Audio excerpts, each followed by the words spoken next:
fans, and welcome in to another edition of the Off the Record podcast. I'm Trevor Cabea. On this week's episode of the show, we sit down with Otters forward Jackson Schouten, talk about what life was like in the Null, his transition to the OHL, and what he likes to do away from the rink. Come along, let's have some fun.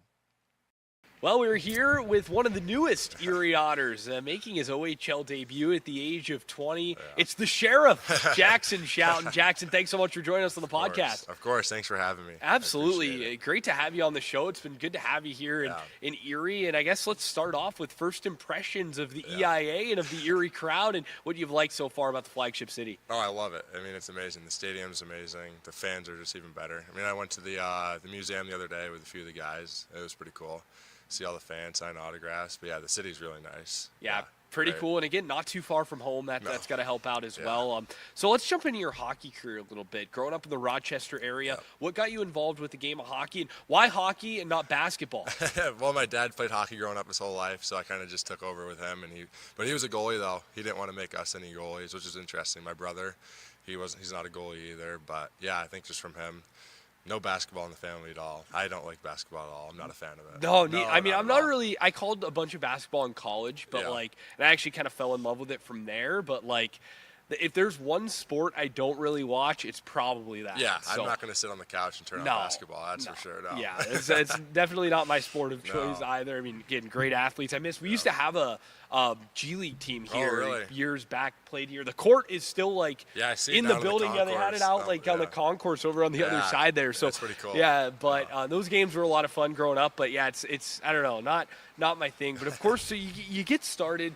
Talk to me about kind of going up through the ranks.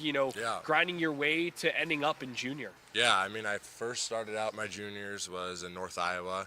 I signed a tenor when I was in Car Shield, and I was 17 years old.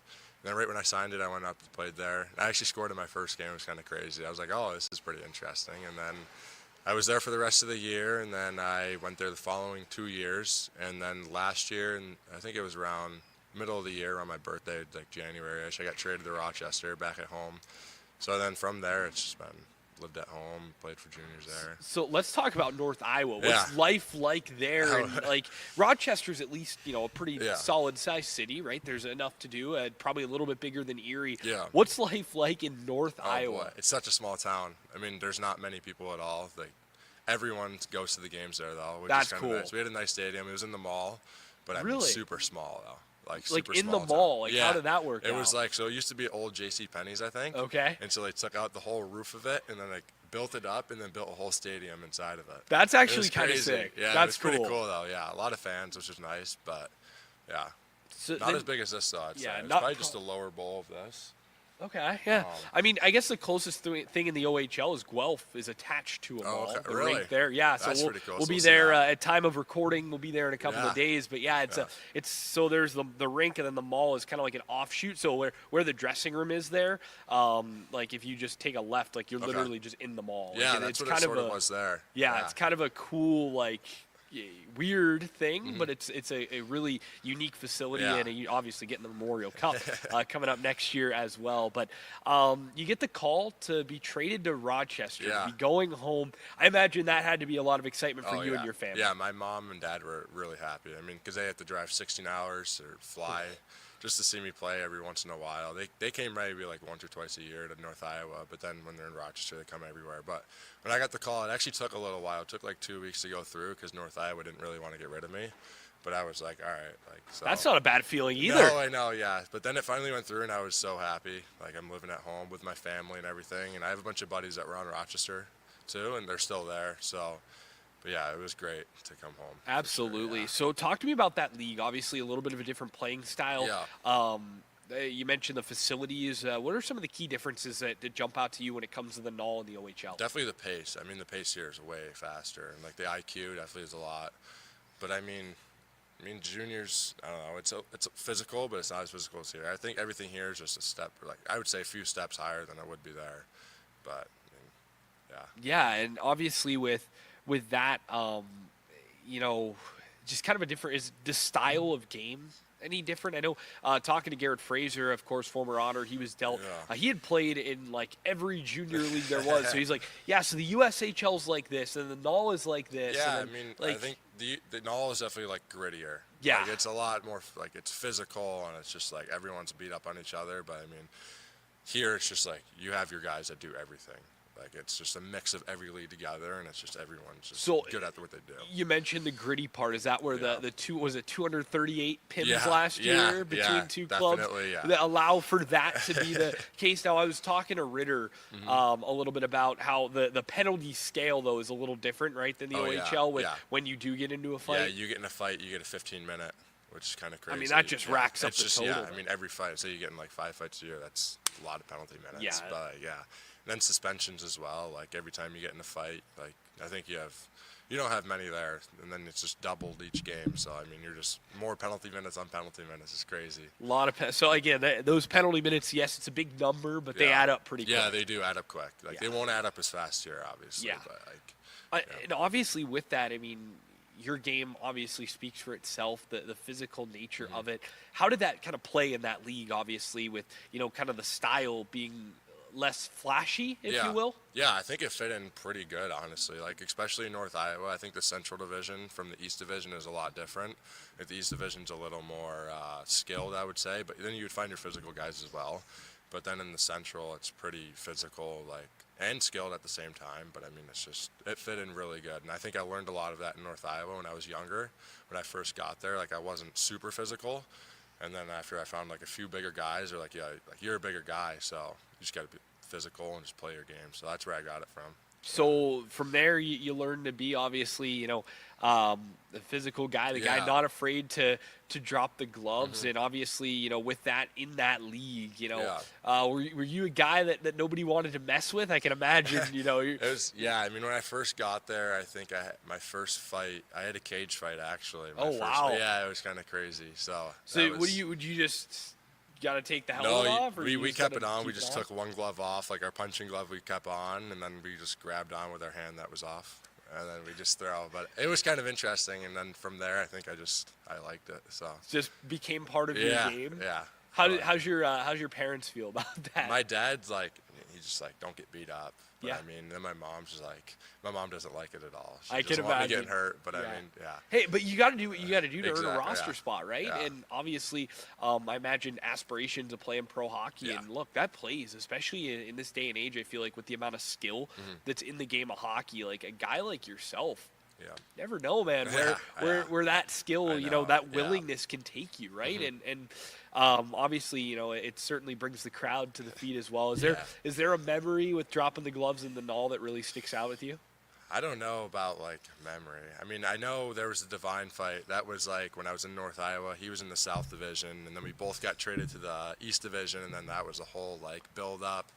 And then we ended up fighting, and that was just, like, the craziest fight of the year, everyone was saying. It was pretty cool. It was, like, the build-up, but, I mean. Who would be the toughest guy that you would say you fought would be him?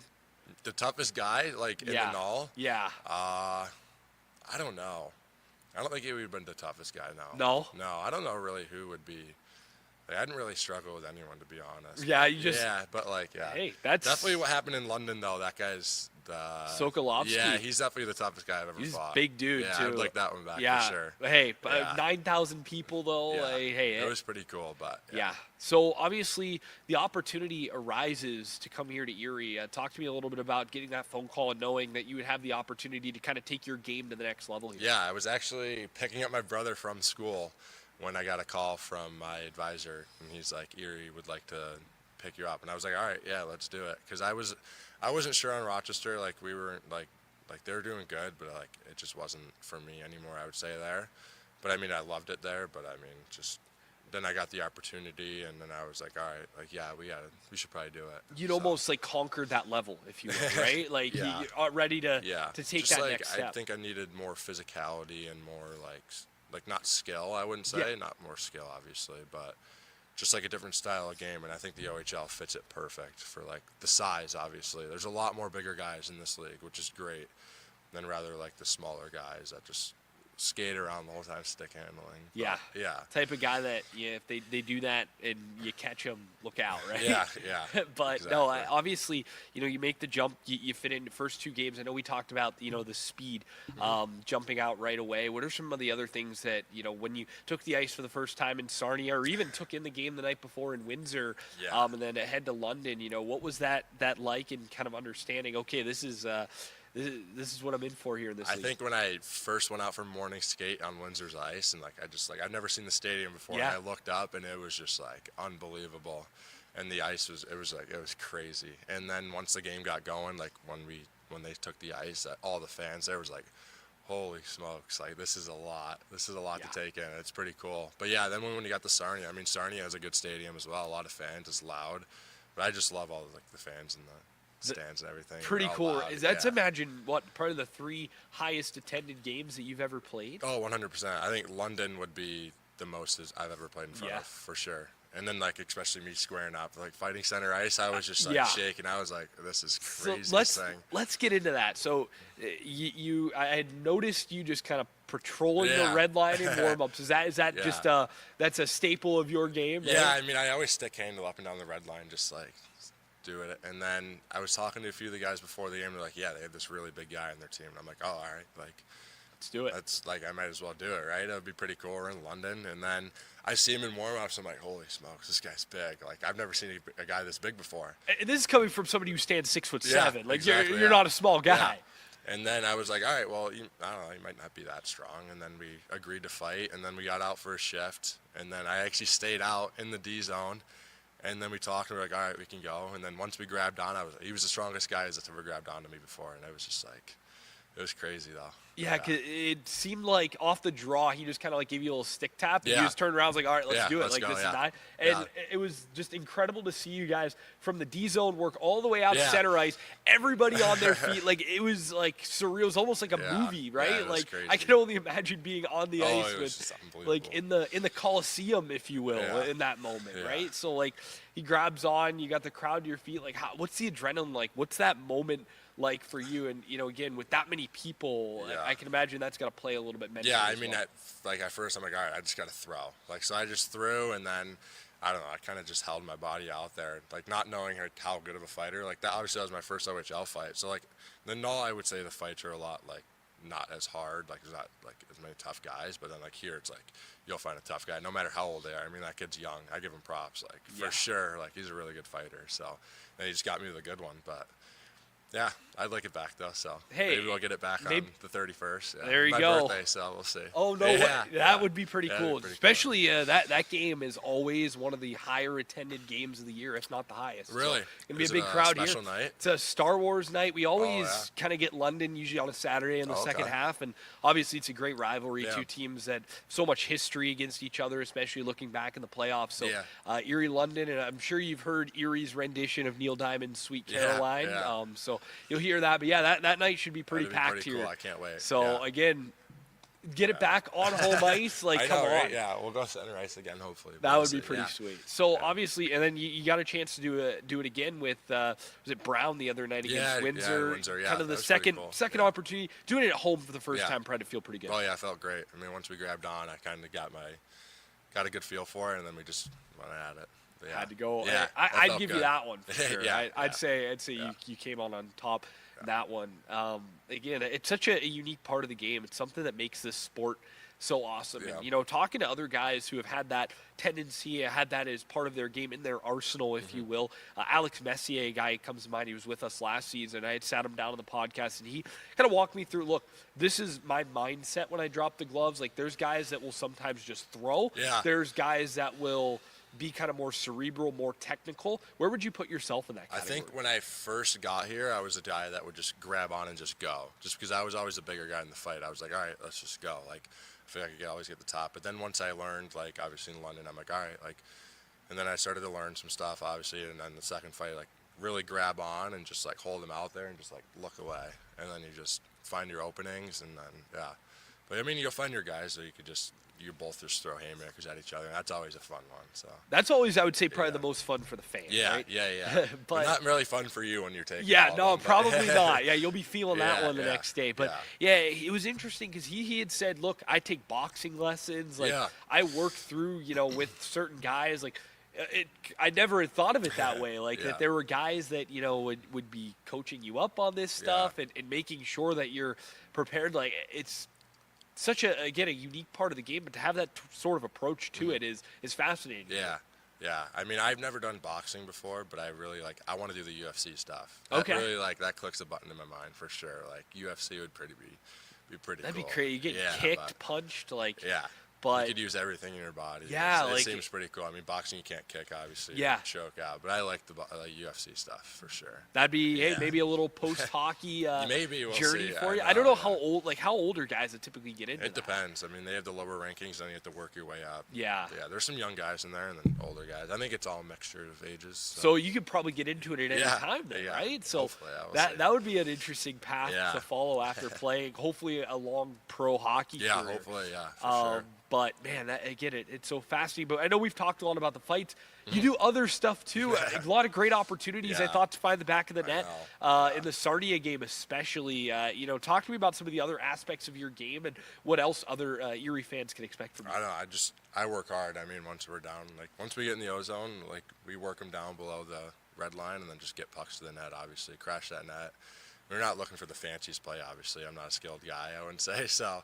Just hard work, use my body, protect the puck, and then just with my line mates, just get the puck to the net and just drive the net, obviously. So get the dirty goals. I mean, not really looking for the sweetest thing out there. So. That's all right. Yeah. Hey, as long as it goes in the back of the net, right? They don't really ask how, right? They ask how many is the old hockey cliche saying. So hey, obviously that helps out. So it's obviously been fun having you here in Erie and seeing where things can kind of grow from here. Yeah, obviously, how does your mindset go in terms of being the protector? Obviously, it's a very young group, and kind of making sure that none of the younger guys are getting pushed around, if you will. Yeah, I mean, I'm out there I obviously have to protect them, but I mean, not every game I'm going to have to fight. Obviously, yeah.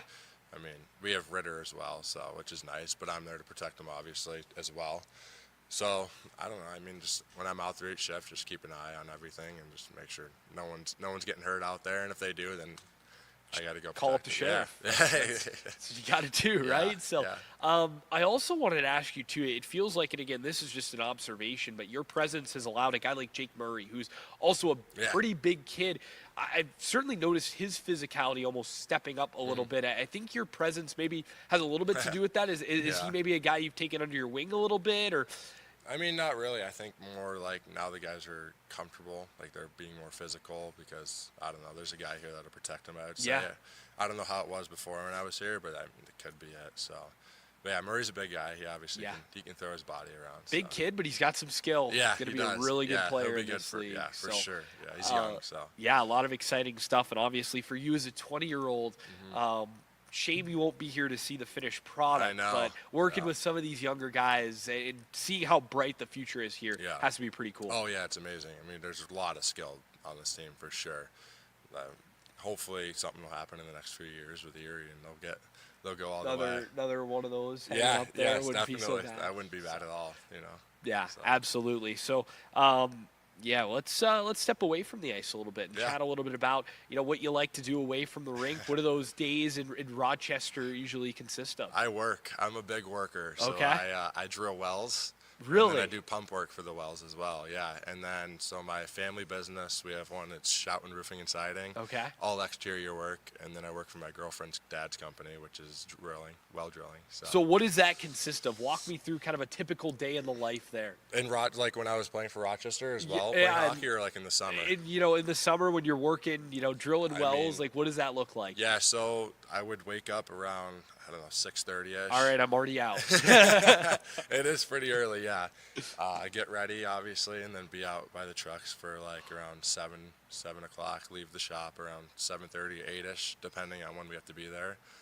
And then we're working all day until you basically want to be done. But I mean, we can't come back earlier than 4ish usually. So wow, that's they're a long days, long but day. I love it. I love the work. So That's definitely the pump work that goes along with the drilling. really piques my interest for work. So what is that like? Again, kind of dig a little deeper into that, like drilling Yeah. for. Like we drill for like big companies Okay. or like just small houses, mainly out in the country for houses. But like, because most houses in town will have city water. Yeah. And then we'll just go in trucks and drill a well for them, and then That's yeah, that's they'll sick. They'll Man. get the water, and then usually we'll go in we'll go in and hook it up to Yeah. the house, and then they'll have water. But then when I come home for the weekend, sometimes I'll work with my dad on the roofing side of the part of his business, or the siding, which I like. It's just him right now, so he kind of needs some help, but I help him when I can. So. That's pretty sick, man. Yeah. That's not what most guys your age in the OHL are doing in the summer. I can tell you that much, right? So that's pretty awesome work, and obviously, I'm just the play-by-play guy. There's no chance you could pay me to go out. Like, I don't know. I'll stick with my office job and my microphones. Yeah, but man, that is awesome. I can't do that. I can't sit at a computer all day. I'm too anxious. I have to be moving around. I'm a big hands-on guy. So this job, obviously, and with my dad's company, it's huge. I get to see what I'm doing, a finished product, obviously, which is nice. But yeah. That does the reward, I imagine, at the end of the day when that water's flowing through. That's gotta feel great. Once you get the well in, you're making water, and then you hook it up, and there's water going through a sink. You're like, all right, this is great. I just did something great. Yeah, that's pretty cool. It always is nice when you can see kind of the final product of your work and obviously the fruits of your labor, if you will. But man, that's awesome. I didn't realize that was obviously part of your life, because again, working with so many of these guys over my couple of years now in this league, that's not an answer you normally get. I know, it's kind of crazy. I mean, and then when I was in Rochester playing for the Junior Americans, I would go to the rink until, I don't know, we would leave around 1:30 or 12:30ish, and then I would go straight to work with my dad. So yeah, and then I would work an afternoon with my dad, and then go home, have dinner, and then repeat the next day. That's a pretty full day. So you're grinding out there on the ice, and all of a sudden and it's not light, easy work either. I mean, you're putting your body through quite the ringer. Yeah, but I mean, while I'm here in Erie, it's nice. I get a break. Just hockey. Yeah, it's just hockey, just focus on hockey. But I mean, it's nice. We leave the rink here around 2:30 or 3ish every day. So yeah. How does that maybe any of those skills that you're picking up in terms of that work life translate to hockey? Oh, I don't think it. I mean, at all. The work is heavy, obviously. Yeah. So I mean, it's sort of a workout, but I mean, at the same time, it's nothing. Doesn't really transfer. Two kind of separate lives, almost, yeah, if you will. definitely, yeah. What else do you like to do for fun on an off day, maybe? On an off day, I like going out in the water. Okay. I'm a big boat guy for sure. Like wake surfing, tubing, so jet skiing. I really like the water stuff. Yeah. Perfect to be in Erie for. Again, but you're not going to have an Erie summer. Yeah, I know. Let's see. I like to travel too. Yeah. Where do you like to go? I like Europe. My dad's family's from Europe, so they have a place down in Amsterdam over there. That's sick. Yeah. I've heard one of the coolest cities there is. Yeah, it's really nice. Get into some pretty wild, fun activities. I don't know. I like the warm weather for sure. Yeah. I just got back from Cancun. Way. I went over Christmas, so I was there for 2 weeks. Yeah, it's pretty cool. Not bad. No, not at all. You go to Cancun, you come back, and all of a sudden you're in the OHL. I know, it's crazy. I went to Cancun, and then I didn't even play a weekend for Rochester because that was our first week back. Okay. And then I got the call, I think, on what was it, Thursday. Yeah. And then I was like, all right, yeah.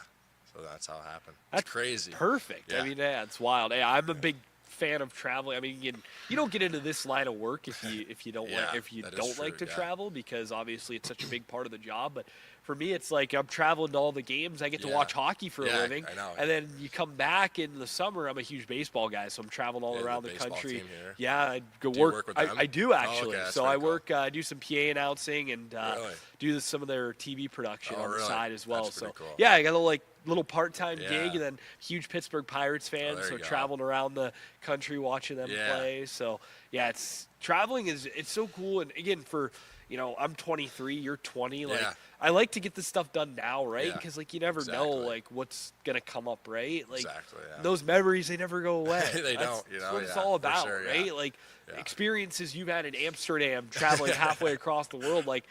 Not many 20-year-olds have that opportunity. That's really sick. Yeah, and I go with my siblings as well, my younger brother and my older sister. So it's really fun when I travel with them, obviously, get to go see some cool places. You a soccer guy at all or no? I actually went and saw the Euro World Cup. In No Germany. way. Yeah. Okay, my that's dad's cool. a huge soccer guy, so like I watched with him.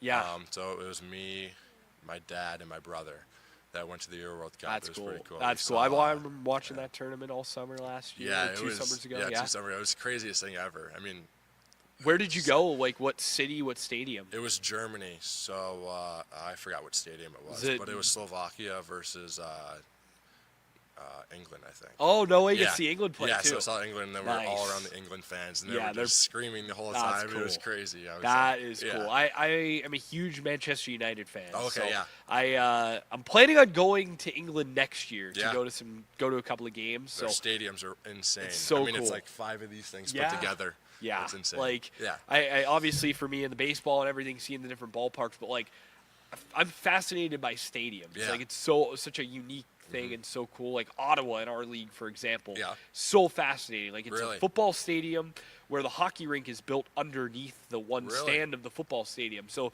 it basically the kind of Canadian version of the multi-purpose stadium. Really? It's really cool. So you have one end that just like Yeah. fits 10,000 people, so just keeps going, and then the other end there's just this big wall. So That's crazy. yeah, Ottawa 67's Wow. very unique. Did we go back there? We do not. No? We went Oh, in that's early unfortunate. October. Oh, okay. Yeah, you're in terms of where you're getting to go. A lot of It's not many places. not I many think. places. We don't have many road games left I for know. one. We're home. Um, I'm not Michigan. about that. Yeah, that is nice to It be is home. nice. For Yeah. most obviously those long hours on the bus. Yeah. What was the travel like in the Knoll? About the same as here. In North Iowa, in Central Division, there was definitely like 14-hour, 15-hour bus rides. Oh, Yeah, but they would sometimes turn longer, like when we would have to go to Minot or Bismarck. Those are obviously super far. yeah. But I mean, in the East Division, I think the farthest was Maine, which is 7 hours. It's not I mean, terrible. it's not terrible. I mean, at it's all, not no. great, but it's not terrible. Yeah, I can easily do that. But Yeah. once the 14 hours, and then they get up to like 15 or 16 hours, it's like, all right, this is Yeah. getting kind of crazy. So, Yeah. yeah. Yeah, obviously here, I'm trying to think. Michigan is probably the furthest place we have to go left Yeah. on the schedule. So, London's cool. You didn't get to go to Kitchener, which is a I shame. know, That is yeah. I heard that was pretty cool. really awesome Yeah. place to go in the OHL. And again, this league is so cool because all the rinks are so different. Yeah, Like every place is it different. just like there's something about every rink that makes each one Yeah, special, which is Yeah. really cool. like And- we have the horseshoe one. yeah, It's- like we it's have so kind cool. of a cool bowl with like Yeah. obviously a big building, 6,000 plus people. I mean, last year when that 97 banner went up in the rafters, every single Oh, I seat bet was that- full. yeah. It was just remarkable. So, yeah, we have and definitely I would say a top 5, top 3 rink in this league. So definitely it's cool. a pretty good one to call Yeah, home for sure. definitely, I yeah. would say, but yeah, obviously getting to travel around the Knoll and travel around the OHL and. Not a bad living, man. No, It's not pretty at all. sick. Yeah, So, it's really nice. but yeah, I can imagine to kind of go back to Europe. That having the opportunity to go to the Euros. I want to go to the World Cup this year, but yeah, it's that'd be just pretty cool. pretty difficult yeah. to. I think I'm gonna go to the F1 race there this summer. Okay. Yeah, I don't know if you're into the racing, the car I'll racing. tell stuff. you who is Jeremy Wood Ross, Really? our managing partner. Oh, He's okay. a huge F1 guy. Really? Yeah. Huge F1 guy. Yeah. So if he's tuned in, he'll be fired up. Yeah, with that definitely, reference. So yeah. that'll be pretty cool though. Would they do it in the streets there? Yeah, they have a place over in I forgot what the town's called, but it's the last year that they're doing it there. Oh, wow, So, okay. yeah, my dad wants to go, so. That's pretty sick. Yeah. Not a bad summer activity. No, not at all. So Pretty cool. let's bring it back to the rink here to kind of put Yeah. a bow on all this. So we mentioned the nickname, the Sheriff. I Yeah. heard Scott Grieve was the man who gave it to you. How do you Really? like it? Oh, I like it. I don't mind it at all. I think it's a pretty cool nickname. Hopefully it sticks for a while, so. I think we gotta really get some merch, get like a badge or We should something. do that. on I would there. do Like, it. that'd Get be some sick. sheriff merch with a That- picture on it or there something. you go. Get your with little a badge star on up there. here. Yeah, yes. that would be Yeah. pretty sick. Let's do it. Let's do it. I'll I think see. it would sell. I think it would too. I mean, the pop when you dropped the gloves the other Yeah. day was remarkable. Yeah. So I Worth a think you're shot. fitting it okay here. I'd right? say so, yeah. So I love it, so.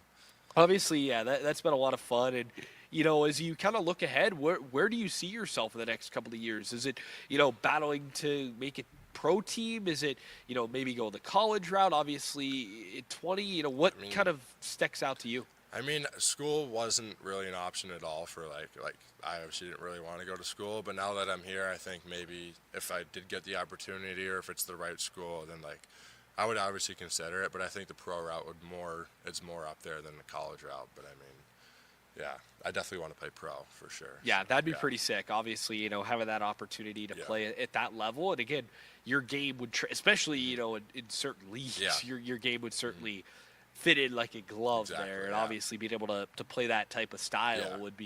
would be awesome. So, as you kind of wrap up your overage season in junior hockey, just reflect a little bit about your career and obviously getting to this point. Yeah, I mean, it's been great. Obviously, when I first started, I think I signed when I was 17, and now I'm 20 playing in the OHL, which is kind of crazy. And then I started playing hockey when I was 2, and now it's just like, I've always like dreamed about obviously playing in the OHL, and obviously Erie as well. Like, it's so close to home. It's like, holy smokes! Like, I don't think I got any luckier with signing with Erie. So Yeah, absolutely. Well, we're happy to have you here, Yeah, I obviously. appreciate So, as you again put a bow on your junior hockey career, how do you want to go out? How do you want to finish it? Talk me through some of your personal goals, some of the team's goals here through the final bit of the season. Yeah, I think I just got to finish out strong. We just got to stay together, work hard, and then just go from there. I mean, it's not going to be perfect, but I think we're all going to stick together and work as hard as we can.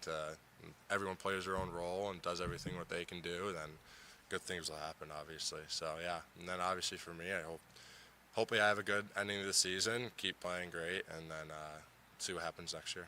Absolutely. Yeah. Well, man, this has been fun. Thanks so much for taking some time doing appreciate it. Thank you for having me. Absolutely. Sweet. Well, that'll do it for another edition of the Off the Record podcast. We can find us anywhere you get your podcast. Just search OTT The Record. Also live every Thursday night on the Gem City Sports Podcast Network, presented by Remich Investments. For our guest, Jackson Schouten, my name is Trevor Cabea. Thanks so much for joining us on another edition of Off the Record.